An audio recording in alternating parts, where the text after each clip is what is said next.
I'm David Shuker. I'm an organ builder who specialises in restoration of historic instruments, and by that I mean instruments which are essentially mechanical, nothing electrical in them. They tend to be blown by foot or by hand. And this organ which we're installing today was built in about 1840 in Edinburgh by James Bruce, one of the best organ builders in Scotland at that time. It's travelled around quite a bit. It's been in the two Scottish castles before the end of the 19th century, and then was moved in the 1960s down to Surrey, and it was owned for a while by the organist and organ historian Susie Jeans, Lady Susie Jeans, and then it was bought for a house in Dorset, where it stayed until 18 months ago, when the entire contents of that house were sold as an auction. Everything was sold in the house, all the paintings, all the furniture, including this organ. I was a successful bidder on behalf of someone in Scotland who wanted to repatriate the organ.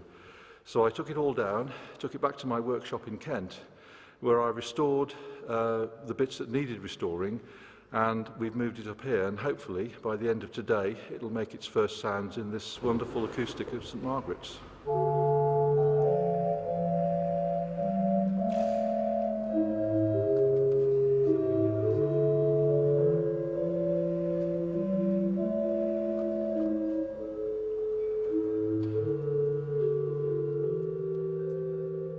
I'm Brian Wood, I'm chairman of the St Margaret's Trust here in Braemar, and yeah, this is an exciting day for St Margaret's, where this old chamber organ is arriving, and it's coming in piece by piece, and the day will be spent trying to assemble it in one huge three-dimensional jigsaw puzzle. So we're looking forward to it being completed and hearing it play, hopefully by the end of tomorrow.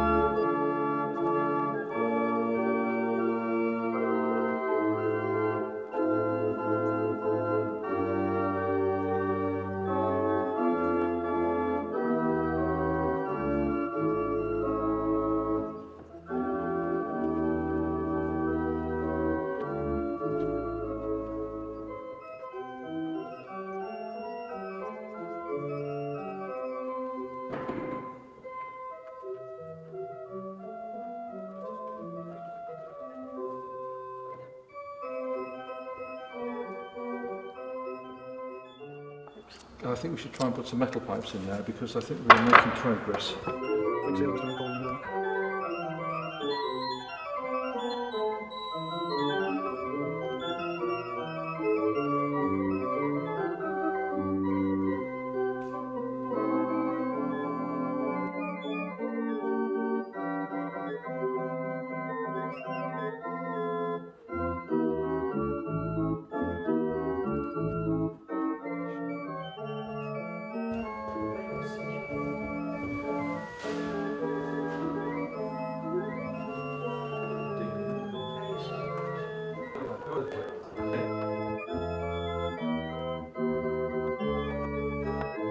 Okay, the last pipe going in, and it's in. There we go.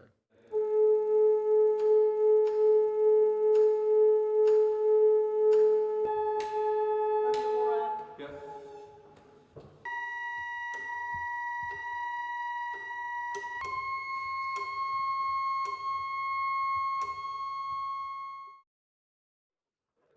It's rather interesting, actually, to learn that in coming to St Margaret's Braemar, regarded as a sort of English church in this village, that it's now being host to this very Scottish of organs, so perhaps that will even things out, I don't know.